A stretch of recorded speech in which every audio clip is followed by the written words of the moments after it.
Muy buenas tardes, señoras y señores.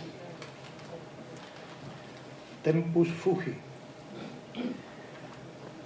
Parece que fue ayer o anteayer cuando estábamos presentando este programa de conmemoración del 250 aniversario de nuestro ayuntamiento. Y hoy lo terminamos. Afortunadamente, todo lo que está impreso aquí y que tuvo supervisión en su día se ha cumplido. Se ha desarrollado todo conforme a lo que se programó y conforme a lo que se anunció y se publicitó en este cuaderno. Es decir, que con el acto de hoy cerramos la conmemoración del 250 aniversario. Nos queda otro acto de la Academia dentro del año, que es el pregón y el concierto de Navidad. Pero eso ya no estaba incluido en el programa conmemorativo, puesto que, igual que el concurso Concesuazo, forma parte del programa regular de la Academia. Para concluirlo, pues el profesor Torrejón Chávez ha dirigido un equipo de equipos de investigación que ahora les será anunciado a ustedes por la señora secretaria general, que dará lectura al acta y al programa, y que tiene ya la palabra.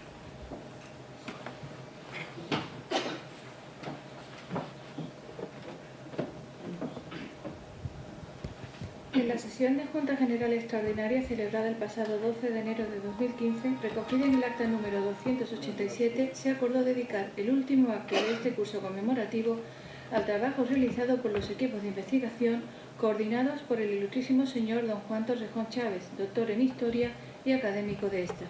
Constan de recopilación bibliográfica de carácter histórico a cargo de doña María Elena Martínez Rodríguez de Lema, doctora en Historia, y planimetría histórica a cargo de los arquitectos ilustrísimo señor don José María Cano Valero, académico de esta, y don Diego Cano González y don Juan Antonio Pérez Beltrán.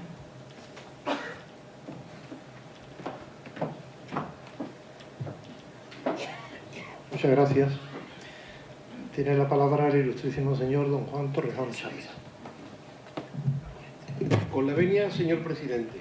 Buenas tardes, excelentísimas, ilustrísimas autoridades, señoras y señores, queridas amigas y amigos. Nuestra Real Academia tiene en sus estatutos establecida una finalidad fundamental, que es el fomento de la investigación, el desarrollo y la innovación.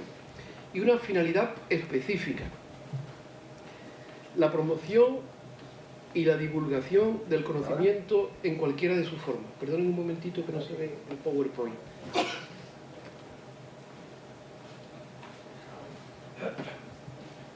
De acuerdo, muchas gracias. Entonces, repito, finalidad fundamental, el fomento de la investigación, el desarrollo y la innovación y específicamente la promoción y la divulgación del conocimiento en cualquiera de sus formas.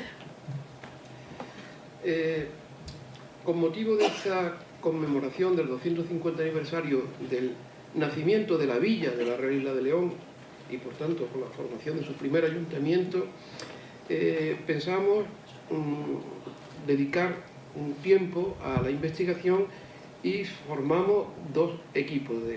Uno fue relativo a la recopilación bibliográfica de carácter histórico, de lo cual se ha ocupado la doctora doña María Elena Martínez Rodríguez de Lema, y otro de planimetría histórica, de las que se han ocupado tres arquitectos de la ciudad o que trabajan en la ciudad, como son don José María Cano Valero, que también es académico, don Diego Cano González, arquitecto municipal de San Fernando, y don Juan Antonio Pérez Beltrán, de San Fernando y arquitecto municipal de Puerto Real.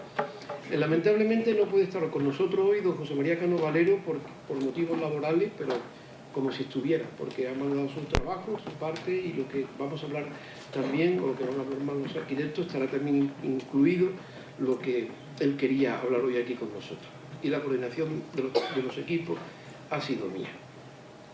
Los objetivos que nos planteamos, los objetivos generales, fueron la formación de grupos de investigación en el seno de la Academia, grupos que pretendemos que sean estables y permanentes. Es decir, que esto que hemos desarrollado a lo largo de este año sea el inicio de un proceso que llegará al tiempo que sea necesario, porque son actividades permanentemente, realmente inacabadas.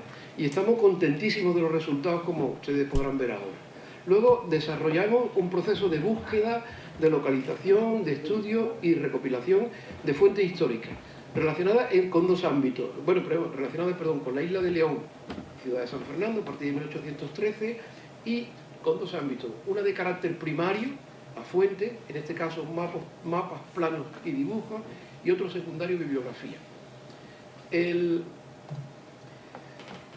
Los hemos ordenado, todos los objetos históricos los hemos ordenado cronológica y temáticamente. Y el final, el objeto último es elaborar unas bases de datos bibliográficas y cartográficas que estén a disposición no solo de los académicos, sino también de cualquier investigador que se acerque a la academia.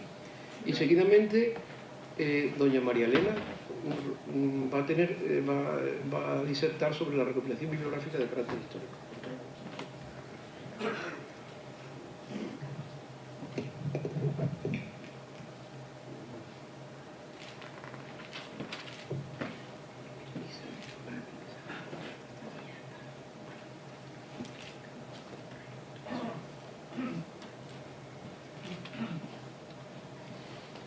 Buenas tardes, comenzamos.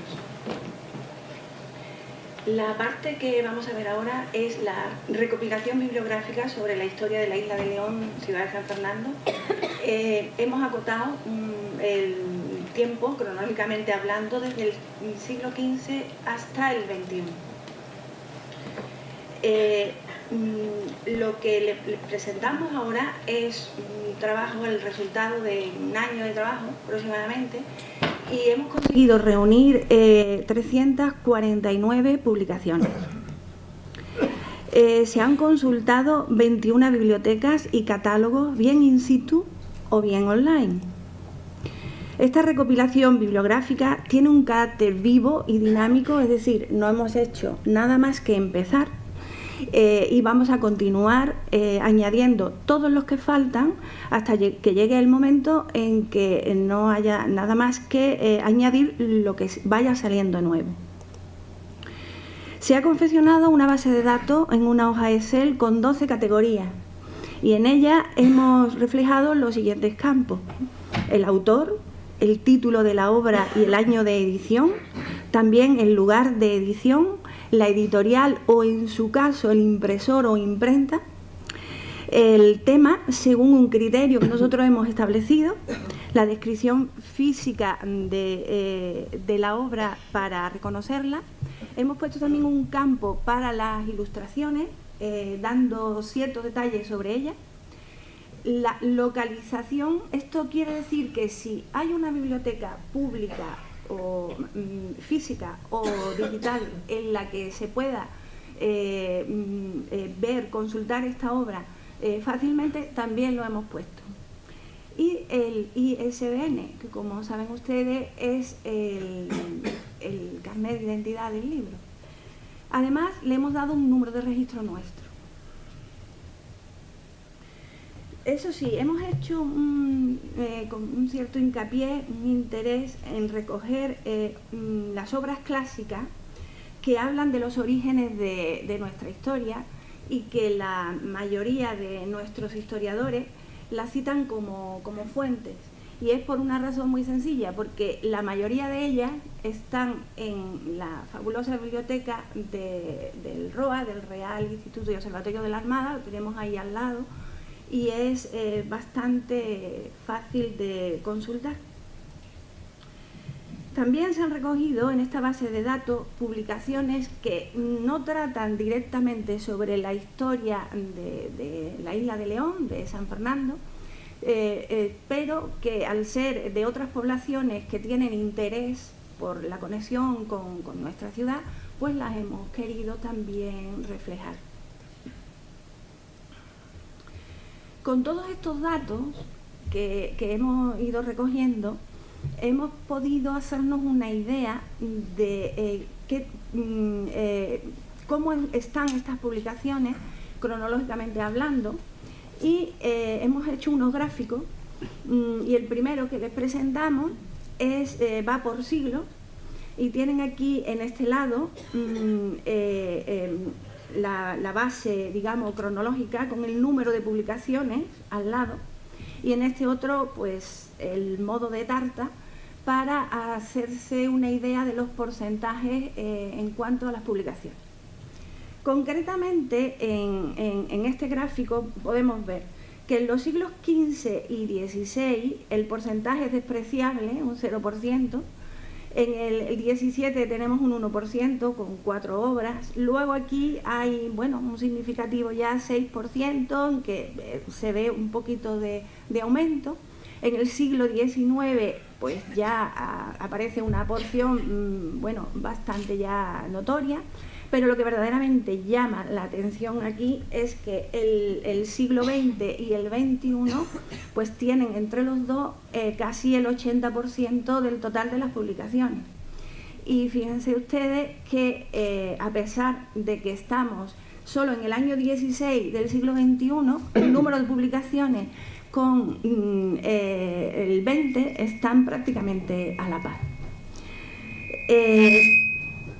Por otro lado, el escaso número de publicaciones de los siglos anteriores llama la atención, pero podemos decir que son auténticas joyas, bien desde el punto de vista para el historiador que busca fuentes, para el bibliófilo que busca libros interesantes o de cierto valor, y les traigo aquí algunos ejemplos.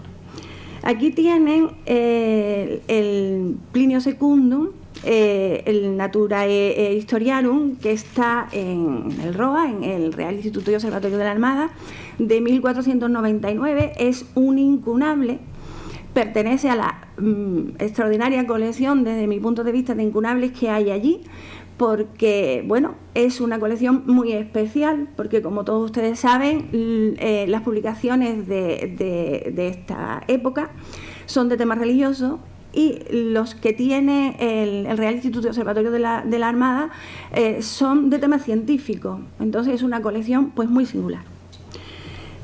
No me resistí a traer el Ortelius, el Abraham Ortelius, con su Theatrum Orbibus Terrarum, porque tiene un mapa en el que aparece una de las representaciones más antiguas que hay del Puente Suazo. También les traigo aquí la obra de Polybius en una edición que es de 1609, muy antigua, muy interesante, bilingüe en latín y en griego.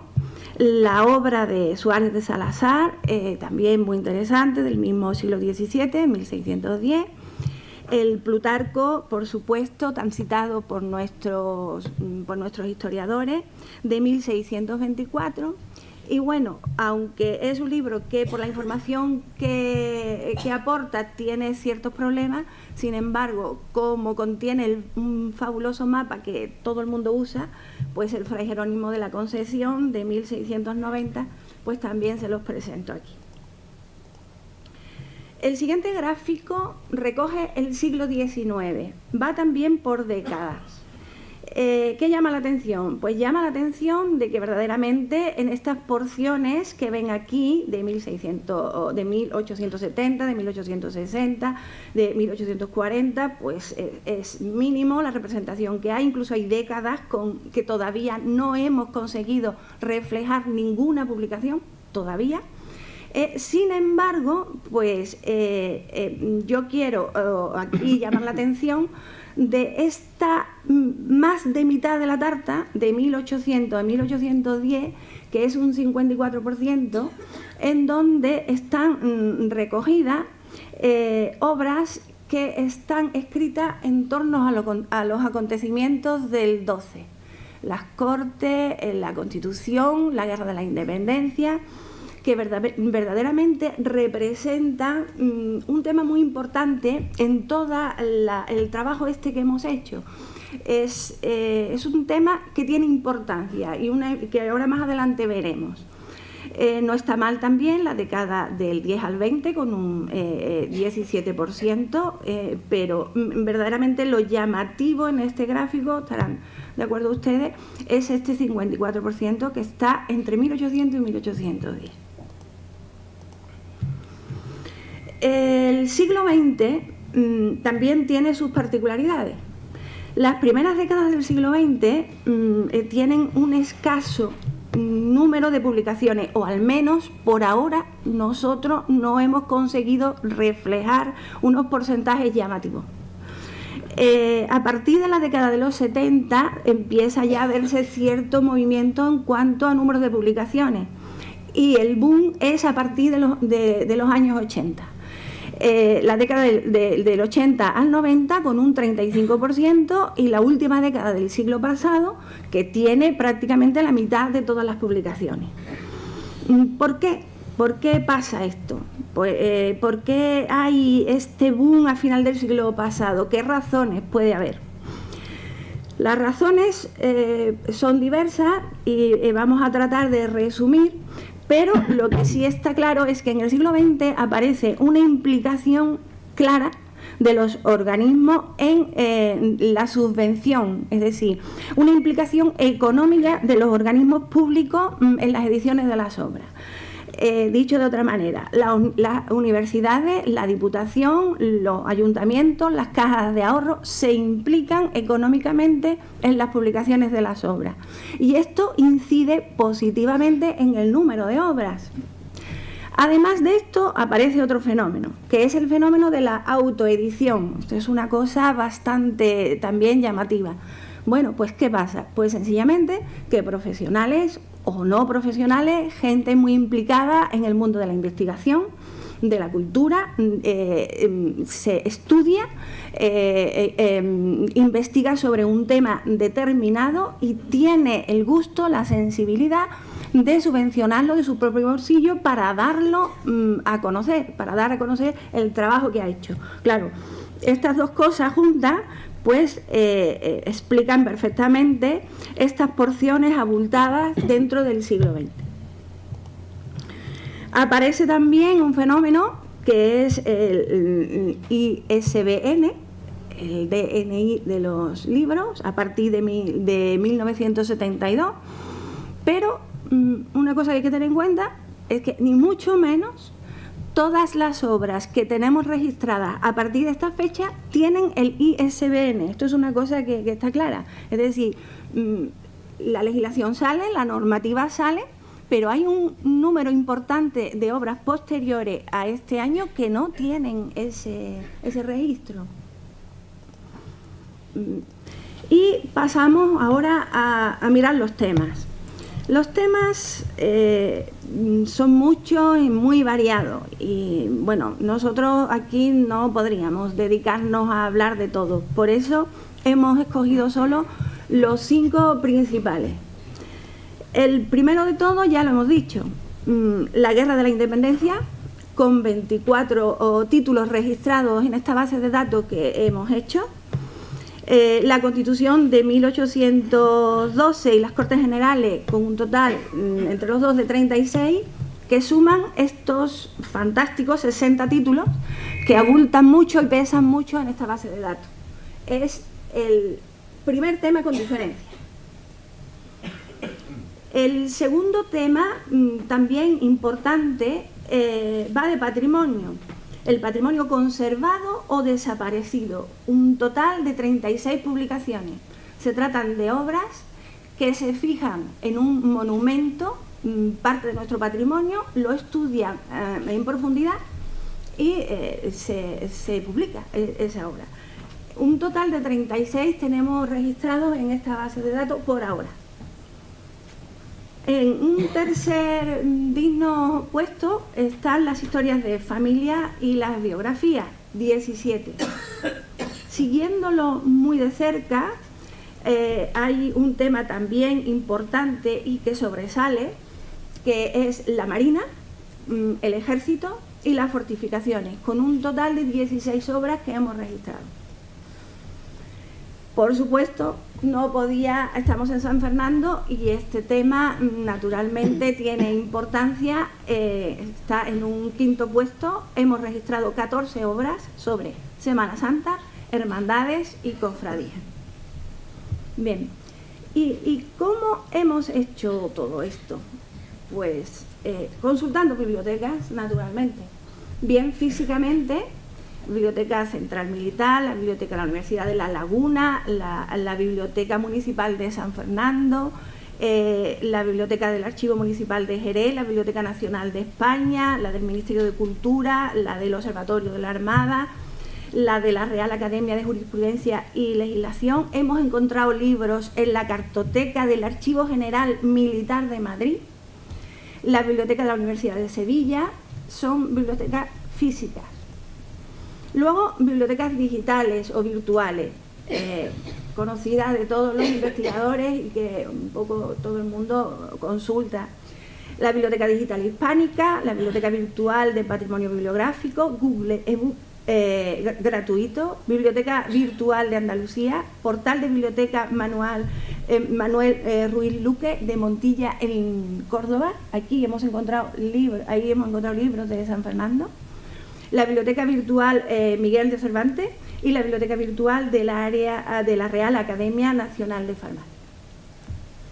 Además, hemos consultado los siguientes catálogos: el catálogo colectivo de la Red de Bibliotecas de Archivos Estatales, el catálogo del Dialnet, el catálogo de servicios de publicaciones de la UCA, que además ha prestado a colaborar muy bien, el catálogo de servicios de publicaciones de la Diputación de Cádiz. Y con todo esto hemos hecho el trabajo que hemos llegado hasta aquí y el resumen que les acabamos de presentar. Y por mi parte, pues hasta aquí he llegado. Pues gracias.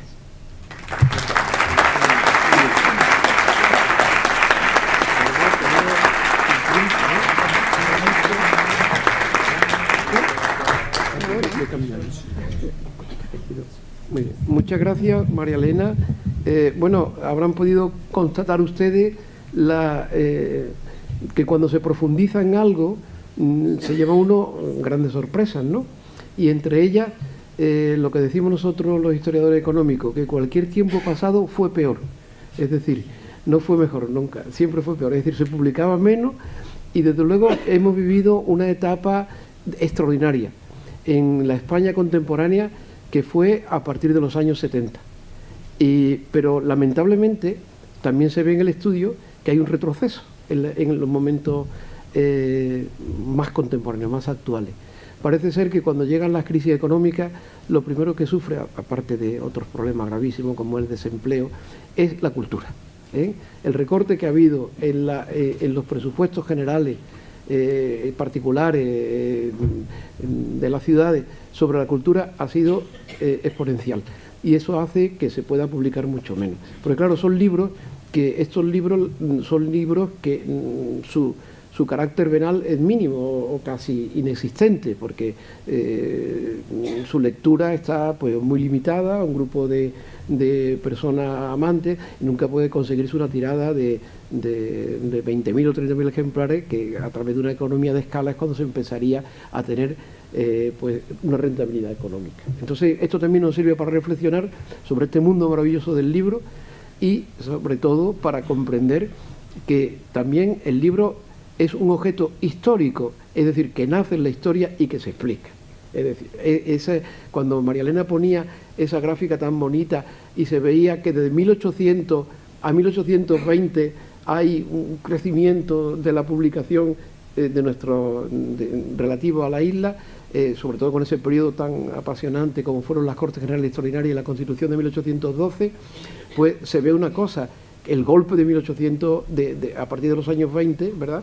Y el desapego que hay en la cultura española a lo largo del siglo XIX, y solamente realmente recuperamos muy bien la publicación, como hemos visto, en los últimos 30 años del siglo XX, y luego se ha producido una caída que no se tenía que haber producido nunca. Así que continuamos nosotros ahora con la parte correspondiente a la planimetría. Como saben ustedes, el territorio se define como espacio humanizado, antropizado. Una cosa es el medio físico, otra cosa es el territorio. El territorio se genera, es el hombre el que lo genera. Nosotros, y además el territorio se representa. Esa lucha histórica también por la representación del territorio nos ha llevado a interesarnos por los mapas y planos relativos a la isla. El objeto de la representación, la isla de León, como dijimos, saben ustedes, hasta 1813 nos convertimos en ciudad de San Fernando, y en cuanto a lo representado, pues aparece la isla en planos nacionales, regionales, provinciales, locales y también parciales de la localidad. Y por la fecha, los planos que hemos estudiado ocupan desde el siglo XVI hasta el siglo XXI. Yo destacaría la gran labor también, igual que se ha hecho en la bibliografía, de búsqueda. Se ha buscado en los grandes archivos nacionales, en las bibliotecas, no solamente nacionales sino internacionales, en las cartotecas y en los archivos provinciales y locales. Nos hemos llevado sorpresas muy agradables. Hemos visto por primera vez planos que jamás se han reflejado nunca y que están en bibliotecas o en cartotecas remotas, que además estamos obligados a obtener la representación, porque nos informan de aspectos que o desconocíamos o conocíamos muy poco. Luego, en la historia de la isla hay un antes y un después a partir del famoso plano del libro que comentaba María Elena de Fray Jerónimo de la Concepción. Es un plano que realmente se basa en unos planos preexistentes que había, los holandeses lo manejan, pero la virtud que tiene este plano en cuanto a lo novedoso es que por primera vez no solamente se pone el puente, que es el objeto fundamental de la isla, no solamente se pone el castillo, que aparecía en planos anteriores, sino que por primera vez se ponen los topónimos, ¿verdad? Las caserías de la isla, Soto, Ahumada, y entonces es precioso verlo. Y además es un plano que, como saben ustedes, el libro se publica en 1690, parece ser que es un plano un poquito anterior, pero que ronda y habla de esa isla agraria, de esa isla que está dominada por los señores pudientes, los ricos comerciantes gaditanos, que tienen aquí su finca, donde no solamente, como se dice, de solar, de asueto, sino también de producción agrícola, ¿verdad? Y tenía mucha importancia, como la isla es el gran centro aprovisionador de alimentos, de productos agrarios para la ciudad de Cádiz, ¿no? Y de esa isla, pero que sin embargo ya hay aspectos importantísimos como nosotros, que para nosotros, como es nuestra calle real, que ya está ahí trazada, ese camino real, pasamos al primer gran plano bueno, de categoría que tiene la isla, que es el plano que dirigen los ingenieros militares que envía a la isla de León Francisco Sabatini, y que es lo firma el coronel, el jefe de la comisión, Espinosa de los Monteros, que por cierto muere el pobre en la isla. Eso es un plano donde la isla está muy bien representada y llama poderosamente la atención ver a la isla como la permanencia, ¿no?, de esas calles y cómo se ven hasta quiebros de calle. Y por último, el excelente y estupendo plano de don Vicente Tofiño en el contexto general de la bahía de Cádiz, y del cual se hablarán ahora los intervinientes. Yo únicamente termino ya diciendo que la planimetría histórica no es solamente reflejo de lo que fue, sino también es reflejo de lo que pudo haber sido y también de lo que pueda ser. Los estudios cartográficos no representan solo al territorio, sino también promueven ellos mismos el territorio. Y la representación y el objeto trata sobre lo representado, que es constatable, es verificable, para conocer la evolución y la permanencia del territorio de la ciudad. Eso es la fase más primaria, ¿no? Yo cojo un plano, cojo otro plano de posterior, veo que se ha añadido, que se ha modificado, y podemos ir conociendo el proceso evolutivo. Pero después hay una representación relacionada con el objetivo, es decir, lo representado va más allá de la realidad existente. Y entonces ahí hablaríamos hasta de las cartografías imaginarias y utópicas. Nosotros tenemos la enorme fortuna, y se hablará dentro de un ratito, de que la isla no solamente ha tenido una cartografía objetiva, ¿no? Es fundamentada en el objeto, sino también una cartografía soñada, utópica, se hablará después. Y por último, la importancia que tiene la representación con relación a la protección patrimonial, al patrimonio patrimonial y a la protección. En el estudio de los planos hemos visto objetos que no sabíamos ni que existían, ni que nadie los citaba, ¿verdad? Que había una cruz de madera a la entrada de la isla, en tal sitio, sobre un pedestal, y eso lo hemos visto en los planos, y yo no lo había visto nunca reflejada en la bibliografía, por ejemplo, ¿no? Así, seguidamente tienen la palabra los arquitectos municipales, don Diego Cano y don Juan Antonio Pérez Beltrán, para tratar la parte restante de la intervención nuestra sobre la cartografía. No tengo que decir que ellos son dos personas profesionalmente con una enorme experiencia profesional, que el plano ha sido parte de su vida, la planificación urbana y la intervención urbana parte de su vida, y realmente yo les digo a ustedes que yo, que llevo toda mi vida también estudiando plano histórico de la isla, cada vez que me acerco a ellos y los escucho, siempre aprendo algo nuevo, algo que yo no había visto, y digo, ¿cómo es posible que uno esté tan limitado, ¿no? Así que yo les agradezco a ellos tantísimo por lo que he aprendido y por lo que yo estoy seguro que nos va a servir a todos, ¿verdad?, para el futuro, para el análisis de la ciudad, igual que nos ha servido el trabajo tan extraordinario que ha hecho doña María Elena. Buenas noches, señoras y señores, ilustrísimos. Lo que vamos a contar un poco sobre este plano es la vocación de ciudad lineal que ha tenido San Fernando, o la isla, o la Real Villa, desde el momento en que empieza a asentarse. La ciudad lineal siempre se apoya sobre un camino existente, en este caso es el camino real, pues, que une la ciudad de Cádiz con el resto de las tierras firmes, por llamarlo de alguna manera. De alguna manera siempre ha tenido una vocación de ciudad lineal. De hecho, la Real Villa siempre era un asentamiento a lo largo de un camino a ambas bandas, de tal manera que tenía esa vocación. La ciudad lineal tiene doble vertiente, aunque es muy antigua, luego se han hecho también eco de ella nuevas poblaciones, pues desde la joven Revolución Rusa, que sus nuevas ciudades las hacen lineales porque se apoyan en el ferrocarril, se apoyan en las comunicaciones, y porque además buscan una condición higiénica. La ciudad lineal puede crecer a lo largo en toda su extensión hasta donde sea necesario, y sin embargo tiene una transversalidad con la naturaleza inmediata. O sea, transversalmente enseguida se está con la naturaleza. San Fernando, los que tenemos años, la hemos conocido así. Realmente desde la calle Real, que es el punto más alto de la ciudad, siempre se ha visto el fondo de Chiclana, el fondo de la marisma, el fondo del paisaje.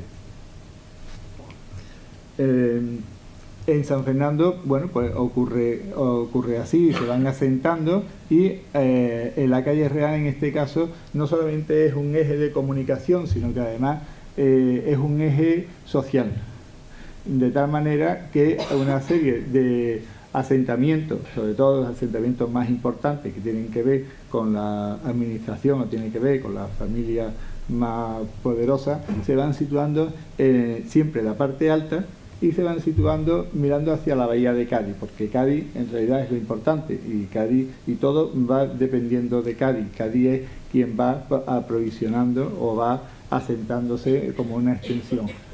Y sin embargo, la parte la parte sur hacia la marisma, hacia Chiclana, que es una parte, que es una zona como de menos categoría, más fangosa, menos higiénica, pues ahí se sitúan las industrias, las labores, los temas industriales fundamentalmente, porque la tierra firme que va hacia la bahía es mejor tierra para las labores y queda siempre, como podemos ver aquí, menos ocupados. Siempre están las huertas, las famosas huertas que siempre hemos estado conociendo, hasta tal punto, y luego la conexión que había industrial a través del cañón de Santipetri y el molino, pues esa era mucho más inmediata que la que podía tener la bahía, que quedaba lejos, y además las mareas son más largas y sabemos que es una zona más complicada, ¿no?, para todo esto. En 1884 el ayuntamiento encarga a una sociedad catalana que se dedica a eso, a estudiar las ciudades, sus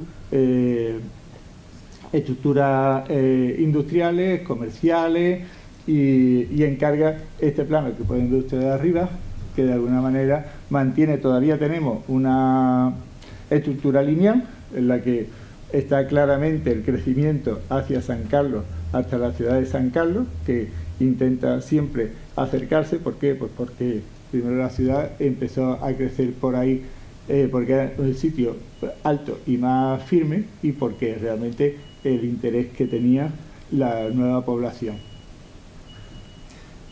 Están marcados en negro y están marcados los elementos militares, los estamentos públicos, y el resto pues lo deja así. O sea que es una también se reconocen propiedades, con lo cual tiene un carácter también catastral, meramente, ¿no? Y ese mismo plano, por encargo del ayuntamiento, el mismo ayuntamiento lo utiliza para calcarlo y trabajar sobre él. O sea, es el primer plano base que se hace de la población para el trabajo municipal. A partir de este plano, el ayuntamiento va recomponiendo. O sea, se ocupa una huerta, pues se utiliza este plano, se va creciendo, va creciendo, va creciendo. El carácter lineal siempre se va manteniendo. Ya es un tema pues que se pierde con el tiempo, porque vienen los planes de ordenación, ya metidos en el siglo XX. Los planes de ordenación en San Fernando, podríamos llamarle planes de desordenación, porque realmente no ha ordenado, sino de manera desordenada ha ido metiendo islitas que van perdiendo el carácter lineal, se pierde la conexión de la ventaja inicial que tenía la ciudad lineal, que era esa conexión directa transversal con la naturaleza, y empieza pues a ocuparse indiscriminadamente, tan así que luego al final pues lo que se vende es este plano. Ahí no se reconoce nada, ¿no? Realmente de lo que hay arriba, lo que hay abajo, solo se reconoce el tren, que afortunadamente es un límite infranqueable, que si no llega a existir, bueno, ya se saltó con Bahía Sur, y bueno, ahí tenemos por lo menos algo que nos ha salvado, ¿no?, de seguir ocupando hasta las marismas. Esto podría haber acabado pues como la bahía de Tokio o algo por el estilo. En estos tres planos pues se ve claramente cómo ha habido esa... No ha cambiado mucho San Fernando. Hay otro plano municipal de 1925 donde no ha cambiado mucho nada. Si se ven los planos detenidamente se descubren cosas muy interesantes. Normalmente los planos son pues como las personas, que lo más importante no está a la vista, ¿no? Hay que un poco mirarlo con el ojo entornado, de soslayo, para darse cuenta de las cosas. Y vemos como arriba en la parte alta a la izquierda pues está dibujado el famoso canal, que hubo una concesión para hacer un canal que iba a unir la bahía con el cañón de Santipetri, que luego pues desapareció como desapareció la fiebre de los canales en España, ¿no?, en la Ilustración, que decidieron cruzar de un lado para otro el país, y bueno, pues eso se quedó ahí, está por aquí exactamente, entraba por detrás del patio de Cambiazo. Y bueno, pues estos planos lo único que viene a contar es cómo una situación que era ideal, que era una ciudad lineal y que permitía una forma de vida, pues fue de alguna manera pues tuneándose y de alguna manera se fue echando a perder hasta llegar pues a esa ciudad. De ciudad lineal hemos pasado a la ciudad gorda, ¿no? A la ciudad oblonga y sin el dinamismo que podía tener al principio, ¿no? Que realmente era una ciudad que era una tipología que incluso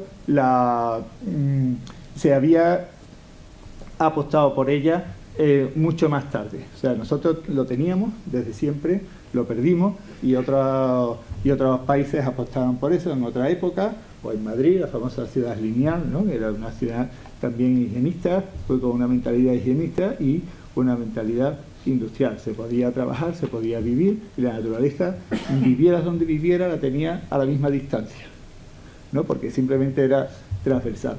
Pues se fue perdiendo poco a poco y estamos donde estamos, ¿no? Y siempre de todos estos planos, si se miran bien, los planos hay que mirarlos muchas veces, pues como la gente que tenemos edad y cuando éramos jóvenes nos buscábamos el aura en los espejos, ¿no? Que nunca se ve de frente, sino que había que mirarlo un poco de soslayo, ¿no? Y se descubría. O el cometa, cuando pasó el cometa no se veía directamente, había que mirar para otro lado y su presencia rápidamente aparecía y podías dirigirte a él, ¿no? Pues los planos muchas veces hay que mirarlos sin buscar nada, dejar que ellos te vayan descubriendo y si se ponen las secuencias de varios de ellos, pues entonces cuentan muchísimas cosas, ¿no? Tiene mucho más en estos planitos, pero efectivamente hemos ido a peor. Empezamos muy bien y luego fuimos a peor. En este caso, cualquier tiempo pasado también fue mejor.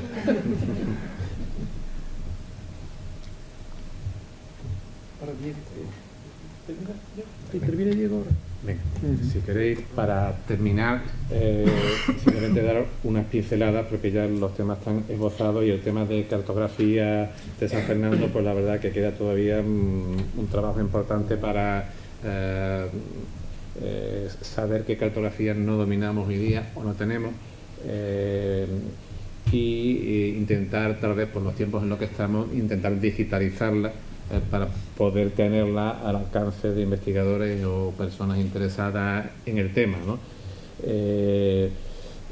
Hasta el momento lo que hemos manejado a nivel de la bahía pues es buscar la información, la planimetría de la que podemos disponer en archivos municipales o principalmente, en mi caso yo tal vez he sondeado más el de Cádiz, sí he obtenido cartografía digitalizada, no toda ella con muy buena calidad, algunas sí, gracias a Juan Antonio Ramírez, el director del Museo Municipal, que me ha dado bastante documentación que ha aportado. En el de San Fernando pues no hemos encontrado nada, porque claro, cada ciudad tiene sus características y su capacidad. En el de Puerto Real no sé si Juan Antonio habrá podido localizar algo, porque tiene un archivo que funciona bastante bien, por cierto, el de Puerto Real. Y aunque no me pueda apoyar en planimetría, con lo cual no me quiero extender, a la hora de ver la cartografía en la que aparece el territorio de lo que es término municipal de San Fernando desde hace 250 años, como tal, con su municipio, con su ayuntamiento constituido, al principio, en los siglos XV y siglo XVI y XVII, sobre todo en XVI, lo que podemos encontrar son referencias un tanto difusas a lo que entendemos hoy como San Fernando y antes Isla de León, porque normalmente el núcleo preponderante en esa cartografía lo que se busca representar es a Cádiz, la ciudad de Cádiz. Hay una vista que conoceremos mucho, la que está en el archivo de Simancas de 1513, muy pobre todavía en cuanto a representación de perspectiva. La perspectiva no se dominaba todavía tanto en esa primera mitad del siglo XVI y se nota un dibujo muy plano, lo que vemos en la ciudad de Cádiz, y al fondo a la izquierda, a lo mejor cabría esbozar que en unos montículos aparece un castillo, puede que fuese el castillo de León, como entonces se conocía,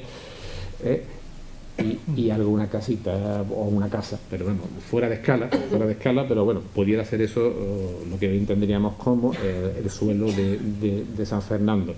Luego está otra vista urbana de Cádiz, pero también de la bahía, ya muy bien dibujada, con perspectiva, de Antón de Van de Ungarde o algo así, que era un pintor flamenco al servicio de Felipe II, que hizo una serie de vistas de ciudades españolas magníficas. Él las dibujaba, y de hecho consta de esos dibujos y después las pintaba, para ver si se nota que hay ya un conocimiento de la perspectiva. Y ahí sí que podría esbozarse, que podría aparecer algo más de San Fernando, como hay una torre, no sé si podía ser Torre Alta ya en esa época. Yo nunca he sabido de qué época es realmente Torre Alta. No sé, sabemos de 17, 16 ya, en fin, no sé, yo no tengo datos exactos de Torre Alta. Y luego ya la planimetría que conocemos, ya planimetría, mapas de la bahía, principalmente de Cádiz y su entorno, lo que entonces se llamaba la isla de Cádiz, aparece otros planos como Isola de Cádiz, luego ya entre el 16 y 17 va apareciendo ya terminología como Isla de León, ya en el 17, como en el plano este que Juan hablaba del libro de Fray Jerónimo de la Concepción, y otros anteriores, ya aparece un caserío, apoyado siempre en ese camino real, un caserío con sus huertas. En algunos planos sí aparece o mapa, aparece el castillo, casi siempre aparece el puente de Suazo. El puente de Suazo es una infraestructura que es la que nos ha unido tradicionalmente al resto de la península, además de otro puente de barcas que casi nunca se representa, que es el que unía Cádiz con Chiclana, que ese también tiene su utilidad y se supone que, aunque no sé si será más antiguo o no que el puente de Suazo, pero por ser puente de barcas puede que lo fuera. Efectivamente. Sí. Y ya a mitad del 18 ya empezamos a tener una planimetría ya que sí interesa lo que es el territorio de la isla de León. ¿Por qué? Porque ya empieza a esbozarse un asentamiento importante militar de la Armada Española, y entonces ya sí interesa ir representando geográficamente el término, lo que hoy es el término municipal, lo que es San Fernando, y el Arsenal de la Carraca, su emplazamiento. Ya hay plano, que ya cuando antes se hablaba de la cartografía que no solamente posibilita representar el territorio, sino promover el territorio o estudiar el territorio, ya hay planos que van esbozando lo que sería el islote donde se implantaría el Arsenal de la Carraca, con no poca dificultad, porque era un suelo fangoso que entonces obligó a un trabajo dificultoso de pilotaje con inca de madera y lento. Luego ya también a finales del 18 nos encontramos con planimetría que ya establecen una ciudad ex novo, lo que hoy entenderíamos un planeamiento de la época, que es la ciudad militar de San Carlos. Con la ciudad militar de San Carlos se plantea ya una nueva ciudad de índole militar que se implanta en el territorio y que se la dota de una ordenación basada en una retícula, ya en el tiempo de los romanos y de la antigua Grecia, con Hipódamo de Mileto, el famoso teórico del que se nos hablaba siempre en historia del urbanismo, que además se cuida sus perfiles. Los perfiles, o sea, el perímetro de esa ciudad se termina. No es una ciudad de ensanche como conoceríamos después en el siglo XIX con los planeamientos de ensanche, sobre todo el de Madrid, porque el de Barcelona siempre tenía unos límites naturales que establecían un límite físico a ese ensanche de Cerdá. El de Madrid no era así y era como un ensanche más indefinido. La ciudad militar de San Carlos define sus límites, tiene unos límites, tiene unos viales arbolados, doblemente arbolados. Es un diseño de ciudad cuidadoso. Establece también unas conexiones con el resto del casco urbano de San Fernando, establece una vía de borde que enlazaría con el camino real dando a la bahía, lo que hoy podríamos entender como la avenida de Pérez Junquera. Eso ya venía ya pensado en la ciudad militar de San Carlos. Ahí tenemos ya una cartografía que, aunque sea de fines del 18, no solamente representa el territorio existente, sino también plantea una actuación de nueva planta y de gran escala para lo que era San Fernando. Era una ciudad dentro de la ciudad y que no estaba directamente conectada, pero sí preveía las conexiones, ¿no? Ya a partir de fines del 18 ya tenemos una planimetría. Este plano es el de Brigadier Vicente Tofiño de 1789. Ahí ya se estudia no solamente en la bahía, Cádiz, también hay un estudio de cotas marinas, porque ya también interesa cada vez más, sobre todo en el 18, saber por dónde se puede entrar a la bahía de Cádiz.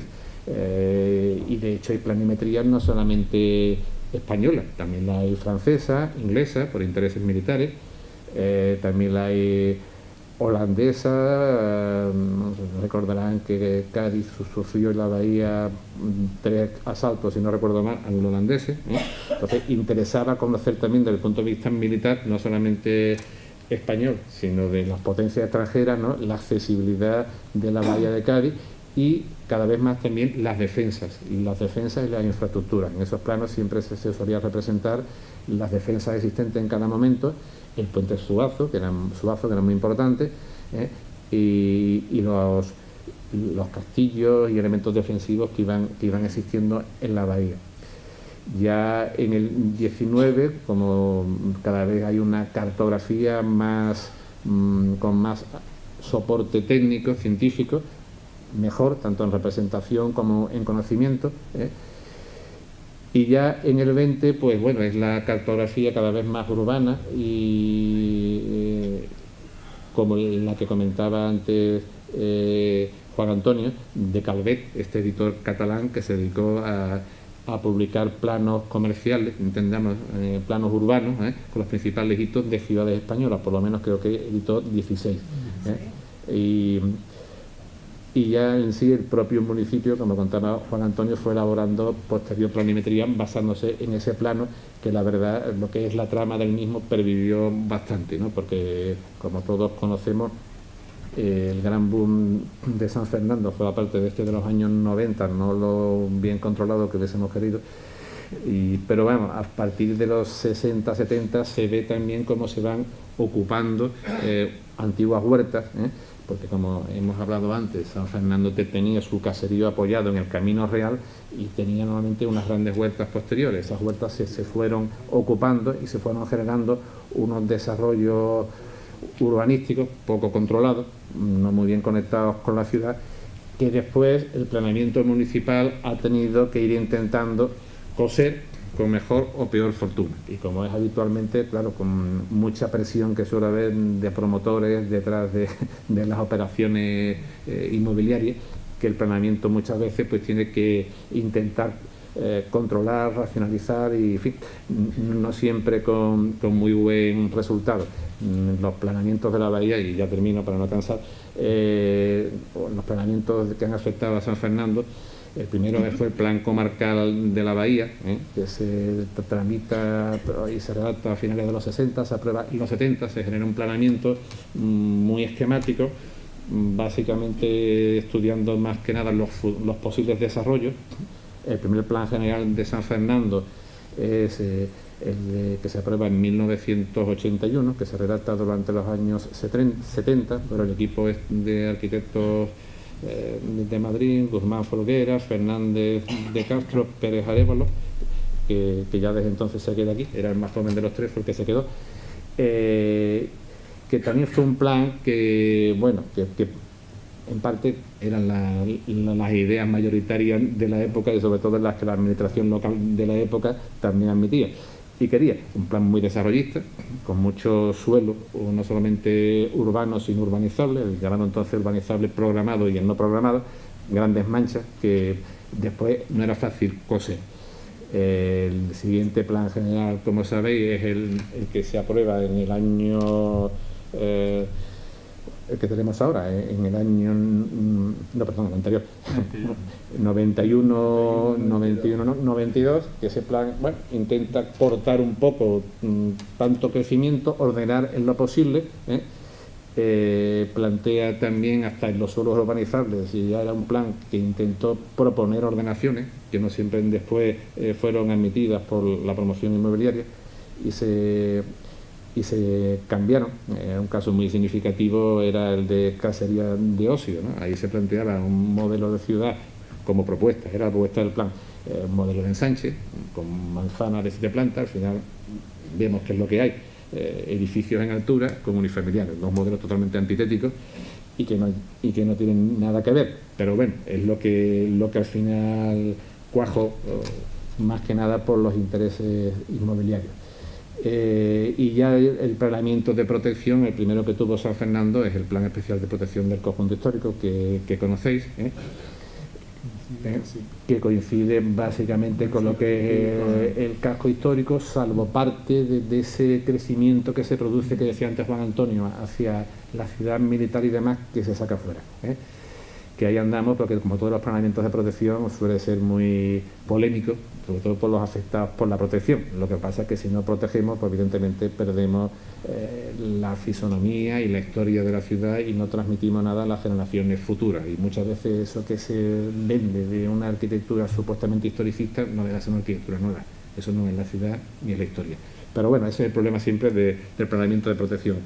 ¿Qué protegemos? ¿Cómo se protege? Y las tensiones que genera con los propietarios, que son los que tienen que proteger después cuando son particulares. Y bueno, pues simplemente que estamos en ello y seguiremos trabajando, y la verdad que la cartografía muchas veces nos da, como decía Juan Torrejón, sorpresas de un pasado que no conocíamos y que hay que estudiar, porque sobre todo la cartografía, a partir del 18 ya no, el final del 18 segunda mitad es científica, pero antes, como dice Juan, también tenía parte de utópico, ilusorio, ¿no? Y no es muy de fiar. La que es a partir de finales de segunda mitad del 18 sí nos parecen bastante fiables, y aún nos queda un amplio campo que espero que nos dé sorpresas interesantes para todos. Muchas gracias.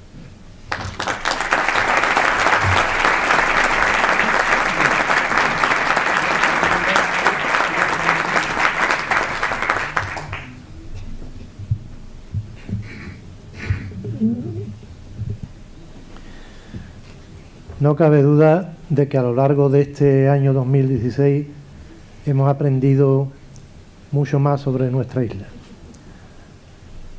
Han sido muchos actos y todos nos han ilustrado. Este de esta noche, para mí, es la hermosa orla perfecta que rodea, que abarca todo el contenido que hemos tenido los meses anteriores. Hay un excelente trabajo de investigación en lo que han hecho esta señora y estos tres señores que me rodean, y además lo han sabido exponer con una magistral visión didáctica, para que todos, efectivamente, aprendamos más sobre este aspecto de la planimetría que intencionadamente lo dejamos para el final, para cerrar este ciclo. La Academia agradece de todo corazón a doña María Elena Martínez Rodríguez de Lema, a don Diego Cano y a don Juan Antonio Pérez Beltrán el trabajo que han hecho, enhorabuena, y la colaboración que nos han prestado. No cabe duda tampoco de que todo lo que se ha desarrollado ha sido gracias a lo que tienen ustedes en esta mesa en este momento, a la colaboración. Si nosotros no hubiéramos contado con la colaboración de todas aquellas entidades y personas que han intervenido a lo largo del año 2016, esto hubiera sido absolutamente irrealizable, porque estaba fuera de nuestro alcance. El espíritu que hay representado en esta mesa de atender la llamada de la Academia de forma absolutamente altruista, desinteresada, y no solo eso, sino ilusionada también, en hacer un trabajo para traerlo aquí a la Academia, es decir, para traerlo a la ciudad, no hubiera sido posible, de ninguna de las maneras. ¿Dónde va a quedar esto? ¿Va a quedar esta noche aquí, en el aire? ¿Va a quedar limitado a los que nos encontramos aquí esta noche? Igual que todo lo anterior del año, pues no, afortunadamente no, porque hay un testimonio gráfico que son los medios audiovisuales. y la propia página web de la Academia, donde está recogido una por una todas las conferencias con su contenido y que queda ahí para la historia. Y además falta un detalle para ya terminar de culminar, que es la edición del libro que teníamos anunciado, pero evidentemente el libro no se podía presentar dentro del año 2016, puesto que hay que maquetarlo, hay que imprimirlo, en una palabra, hay que fabricarlo. Y eso estará hecho posiblemente a primeros del mes de febrero. Para que, insisto, esto no quede en una serie de actos de la rama de ciencia, de la rama de letras y de la rama de arte, de las tres que tiene la Academia, de actos que se han celebrado en el 2016, pero bueno, pasó y pasó. Algunos lo recordarán durante determinado tiempo y otros ni eso. No, esto va a quedar impreso y grabado para la posteridad. Y posiblemente, dentro de algunos años, de muchos años, de siglos tal vez, todo esto que esta señora y estos señores han expuesto aquí esta noche, igual que los anteriores, pues se pueda consultar en un libro impreso.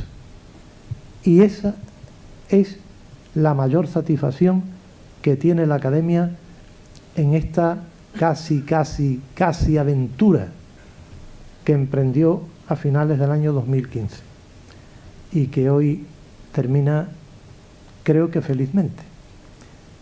Gracias a ellos, gracias a todos los que han colaborado, efectivamente, pero también gracias a ustedes.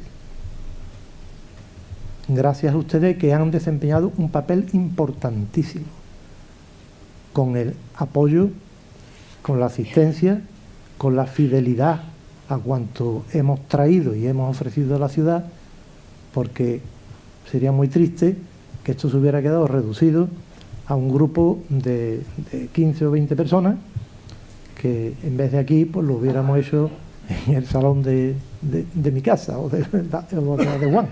Eso no ha sido así.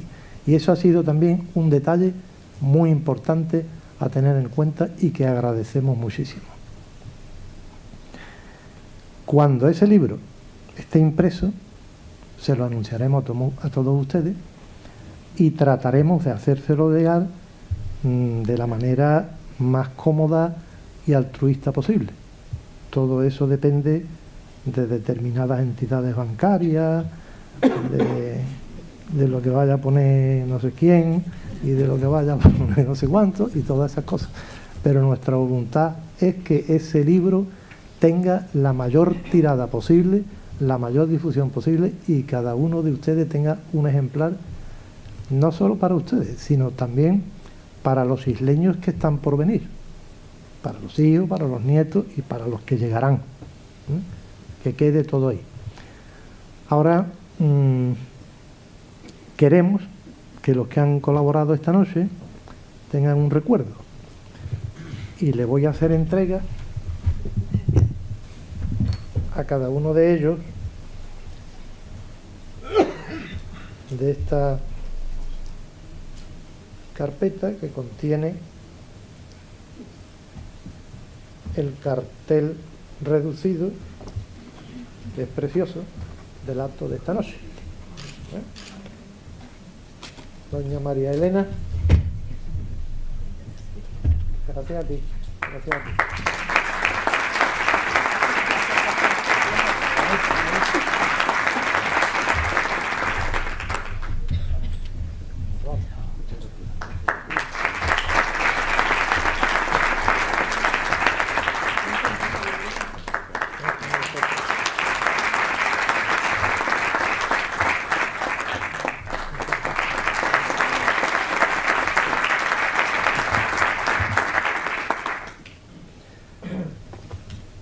Agradecemos la presencia del señor delegado de Cultura y de los miembros de la Corporación Municipal, que tan fieles nos son, y de los mandos militares que nos acompañan y la de todos ustedes.